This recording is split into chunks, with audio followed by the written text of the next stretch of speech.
Hello friends, आप सभी का स्वागत है। मैं हूं आपके साथ चंदन आर्य। तो दोस्तों, आज के इस वीडियो में डेली करंट अफेयर से संबंधित जितने भी महत्वपूर्ण सवाल बनते हैं उन सभी सवालों को करने वाला। आज दिनांक है 25 जुलाई 2022। तो चलो वीडियो को स्टार्ट करते हैं। इस वीडियो का पीडीएफ आप टेलीग्राम से प्राप्त कर सकते हैं, जिसका लिंक इस वीडियो के डिस्क्रिप्शन में मिल जाएगा। यहाँ हम सबसे पहले एक इन्फॉर्मेटिव नॉलेज को समझते हैं। यहाँ समझिएगा, हर 5 साल बाद 25 जुलाई को भारत को एक नया राष्ट्रपति मिलता रहा है। भारत के वर्तमान राष्ट्रपति रामनाथ कोविंद ने भी साल 2017 में 25 जुलाई के दिन ही राष्ट्रपति पद के लिए शपथ ग्रहण की थी।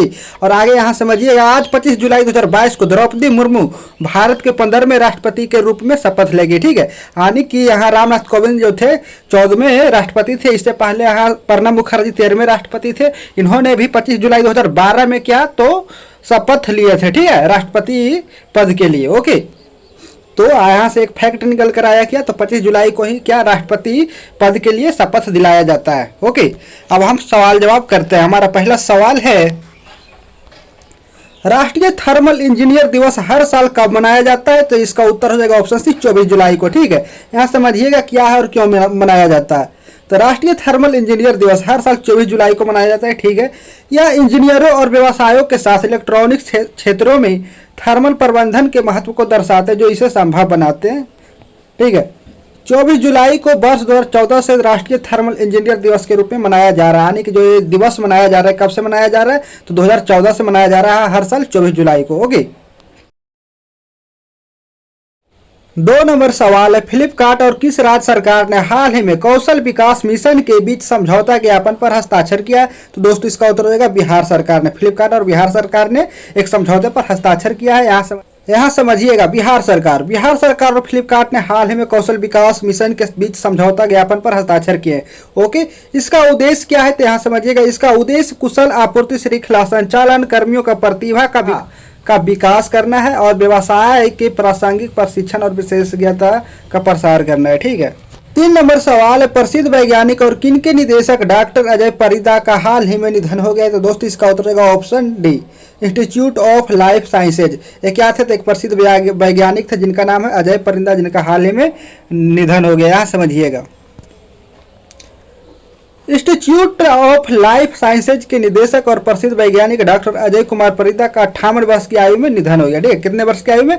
58 वर्ष की आयु में। और आगे समझिएगा, उन्हें 2014 में भारत के राष्ट्रपति द्वारा विज्ञान के क्षेत्र में उनके उत्कृष्ट योगदान के लिए पद्मश्री पुरस्कार से सम्मानित किया गया था। यहाँ समझिएगा, पद्मश्री पुरस्कार भारत का चौथा सर्वोच्च नागरिक पुरस्कार है। ठीक है, भारत का प्रथम नागरिक सम्मान क्या है? तो भारत रत्न है। उसी तरह से चौथा नंबर पर क्या आता है? तो सर्वोच्च सम्मान, तो पद्मश्री पुरस्कार। ठीक है, जो कला, साहित्य, उद्योग, विज्ञान, खेल, चिकित्सा, सामाजिक सेवा और सार्वजनिक मामलों जैसे विभिन्न क्षेत्रों में असाधारण योगदान के लिए दिया जाता है। ओके, 4 नंबर सवाल है, beyond the misty hill temple tales of Uttarakhand नामक पुस्तक के लेखक कौन है? दोस्त, इसका उत्तर रहेगा आराधना जौहरी। ये कौन है, इनके बारे में हम नीचे समझते हैं।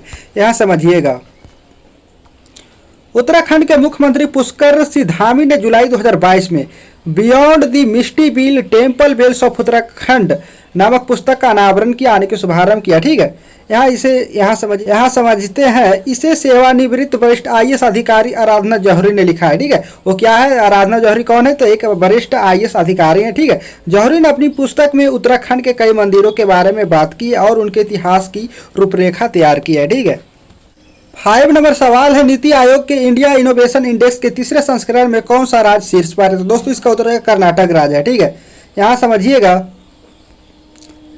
कर्नाटक, मणिपुर और चंडीगढ़ ने नीति आयोग के इंडिया इनोवेशन इंडेक्स के तीसरे संस्करण में अपनी अपनी श्रेणियों में शीर्ष स्थान हासिल किया है।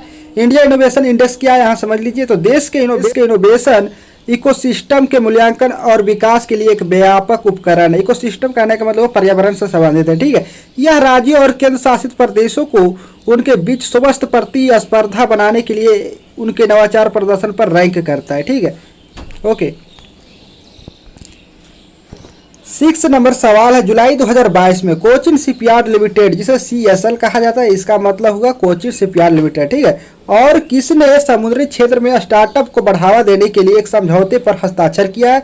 तो दोस्तों, इसका उत्तर होगा ऑप्शन सी, भारतीय प्रबंधन संस्थान कोझिकोड और किसने? तो कोचिन शिपयार्ड लिमिटेड। इन दोनों ने क्या? तो यहाँ समुद्री क्षेत्र में स्टार्टअप को बढ़ावा देने के लिए एक समझौते पर हस्ताक्षर किया है। ठीक है, यहाँ समझिए, वही बात है, कोची शिपयार्ड लिमिटेड और भारतीय प्रबंधन संस्थान कोझिकोड ने समुद्री क्षेत्र में स्टार्टअप को बढ़ावा देने के लिए एक समझौते पर हस्ताक्षर किए। 7 नंबर सवाल है, टाटा प्रोजेक्ट्स लिमिटेड ने 22 जुलाई 2022 को किसे अपना प्रबंध निदेशक नियुक्त किया है? तो दोस्तों इसका उत्तर आएगा विनायक पई को। ठीक है, यहाँ समझिएगा, टाटा प्रोजेक्ट्स लिमिटेड ने 22 जुलाई 2022 को प्रभावी विनायक पई को अपना प्रबंध निदेशक नियुक्त किया है। ठीक है, 8 नंबर सवाल है, हाल ही में जारी 68वें राष्ट्रीय फिल्म पुरस्कारों में फीचर फिल्म श्रेणी में कितनी फिल्मों को नामांकन किया गया? तो दोस्तों इसका उत्तर है 305 फिल्मों को। ठीक है, यहाँ समझिएगा 305 फिल्मों के बारे में। हाल ही में जारी 68वें राष्ट्रीय फिल्म पुरस्कारों में फीचर फिल्म श्रेणी में 305 फिल्मों को नामांकन मिला है। ठीक है, यानी कि शामिल किया गया। ओके, 9 नंबर सवाल है, दिनेश गुणवर्धने ने हाल ही में किस देश के नए 15वें प्रधानमंत्री के रूप में शपथ लिए? तो दोस्तों इसका उत्तर है श्रीलंका का। ठीक है, यहाँ समझिएगा, दिनेश गुणवर्धने ने हाल ही में श्रीलंका के नए 15वें प्रधानमंत्री के रूप में शपथ ली है। वह पूर्व प्रधानमंत्री रानिल विक्रमसिंघे के स्थान लेंगे। इन्होंने क्या, तो हाल ही में श्रीलंका से प्रधानमंत्री के पद से इस्तीफा दे दिया था। ठीक है, जिनके बाद किसे मनाया जा रहा है तो प्रधानमंत्री तो दिनेश गुणवर्धने को। ठीक है, यहाँ समझिएगा, जिन्होंने देश के 9वें राष्ट्रपति के रूप में शपथ ली, और जो यहाँ पूर्व प्रधानमंत्री रानिल विक्रमसिंघे थे, उन्होंने क्या, तो वहाँ श्रीलंका का 9वें राष्ट्रपति के रूप में शपथ ले ली है। ठीक है, 10 नंबर सवाल, किस राज्य के राज्यपाल ने बराक भूबन वन्यजीव अभयारण्य के निर्माण के प्रस्ताव को मंजूरी दे दी है? तो दोस्तों इसका उत्तर है असम के राज्यपाल ने। ठीक है, यहाँ समझिएगा, असम की बराक घाटी को जल्द ही दूसरा वन्यजीव अभयारण्य मिलेगा। यानी कि कहने का मतलब असम में और पहले से भी अभयारण्य है। ठीक है, जिसमें राज्यपाल जगदीश मुखी बराक भूबन वन्यजीव अभयारण्य के निर्माण के प्रस्ताव को मंजूरी देंगे। ओके, यहाँ समझिएगा, बराक घाटी में बोरेल वन्यजीव अभयारण्य भी है। ठीक है, यानी कि पहले से भी है बोरेल वन्यजीव अभयारण्य, बल्कि अब वहाँ दूसरा वन्यजीव अभयारण्य मतलब बनने वाला है वहाँ। ठीक है, कहाँ, तो असम में, जिनका मंजूरी यहाँ कौन दे दिए हैं, तो राज्यपाल। ओके, यहाँ समझिएगा, इस क्षेत्र में प्राइमेट्स की 8 दर्ज प्रजातियां हैं। कौन कौन है, तो सोलोलोरिस है, रिसस मैकॉक है, पिग टेल्ड मैकॉक है, स्टम्प टेल्ड मैकॉक है, असमिया मैकॉक है, कैप्ड लंगूर आदि। ये सभी क्या जीव है जो प्राइमेट्स में मतलब आते हैं। ठीक है, प्राइमेट्स वर्ग में आते हैं। प्राइमेट्स क्या, एक वर्ग है। जिस तरह से सांपों को किस वर्ग में रखा जाता है, सरीसृप में। जिस तरह से सरीसृप एक वर्ग है, उसी तरह से प्राइमेट्स भी क्या है, तो एक वर्ग है। ठीक है, यहाँ आपको एक सवाल पूछा जाता है एग्जाम में, यहाँ इससे संबंधित ध्यान रखिएगा। मनुष्य जो है किस वर्ग में यहाँ मनुष्य को रखा जाता है, तो प्राइमेट्स वर्ग में ही रखा जाता है। ठीक है, ध्यान रखिएगा। अब हम थोड़ा जान लेते हैं असम के बारे में, कुछ इम्पोर्टेंट पॉइंट। असम का मुख्यमंत्री कौन है वर्तमान में, तो हेमंत बिस्वा शर्मा है। ठीक है, राज्यपाल कौन है, तो जगदीश मुखी है। यहाँ समझिएगा, असम में जिलों की संख्या कितनी है, तो 33 है। ठीक है, असम का राज्य पशु क्या है, तो भारतीय गैंडा है, और राज्य पक्षी तो सफेद पंखों वाला बत्तख है। ओके, यहाँ राष्ट्रीय उद्यान से हमेशा आपके कॉम्पिटेटिव एग्जाम में भी प्रश्न पूछे जाते हैं, यहाँ ध्यान दीजिएगा। डिब्रू सैखोवा राष्ट्रीय उद्यान कहाँ है, तो असम में ही है। काजीरंगा राष्ट्रीय उद्यान ये भी असम में ही है। मानस राष्ट्रीय उद्यान, नामेरी राष्ट्रीय उद्यान, राजीव गांधी ओरंग राष्ट्रीय उद्यान ये कहाँ है, तो असम में ही स्थित है। ठीक है, ये सबसे ज़्यादा सवाल यहाँ से पूछा जाता है काजीरंगा राष्ट्रीय उद्यान। ठीक है, काजीरंगा राष्ट्रीय उद्यान कहाँ स्थित है, तो असम में, ध्यान रखिएगा। ओके, 11 नंबर सवाल है, हाल ही में किस राज्य में भारत की पहली डिजिटल लोक अदालत शुरू की गई है? तो दोस्तों इसका उत्तर होगा राजस्थान में, राजस्थान राज्य में। ठीक है, यह समझिएगा कि आधुनिक डिजिटल लोक अदालत का उद्घाटन राजस्थान के जयपुर में आयोजित 18वें अखिल भारतीय राष्ट्रीय कानूनी सेवा प्राधिकरण के अध्यक्ष उदय उमेश ललित द्वारा किया गया है। ओके, यहाँ समझिएगा कि इसका उद्देश्य क्या है, डिजिटल लोक अदालत का उद्देश्य तो समझते हैं। न्याय प्रणाली की मौजूदा समस्याओं को हल करने के लिए गहन अनुसंधान के बाद डिजिटल लोक अदालत की अवधारणा डिजाइन और विकसित की है, ताकि यह सुनिश्चित किया जा सके कि वेब, मोबाइल और CSC कहने का मतलब डिजिटल सेवा पोर्टल के जरिए देश के दूर दराज के इलाकों तक भी न्याय पहुंचे तथा अन्य सेवाओं की तरह न्याय को किफायती बनाया जा सके। ठीक है, इसलिए इस सेवा को मतलब शुरू किया गया डिजिटल लोक अदालत को। यहाँ समझिएगा, नीति आयोग की रिपोर्ट में यह भी अनुमान लगाया गया है कि भारत में अब तक के हर मामले को सुलझाने में 324 साल लगेंगे। ठीक है, एक रिपोर्ट है।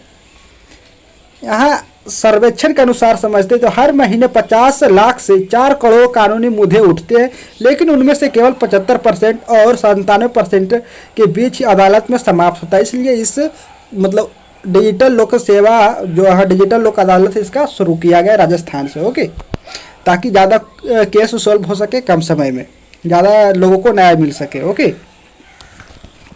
तो दोस्तों वीडियो अच्छा लगा तो लाइक कीजिएगा। चलो वीडियो को एंड करते हैं एक मोटिवेशन के साथ। जिंदगी खेलती भी उसी के साथ है जो खिलाड़ी बेहतरीन होता है। दर्द सबके एक से है मगर हौसले सबके अलग अलग हैं। कोई हताश होकर बिखर जाता है तो कोई संघर्ष करके निखर जाता है। तो दोस्तों मैं कहना चाहूँगा कि हमेशा एक बेहतरीन खिलाड़ी बनने के लिए अपने हौसलों को बुलंद रखें और वीडियो को लाइक कीजिएगा। धन्यवाद।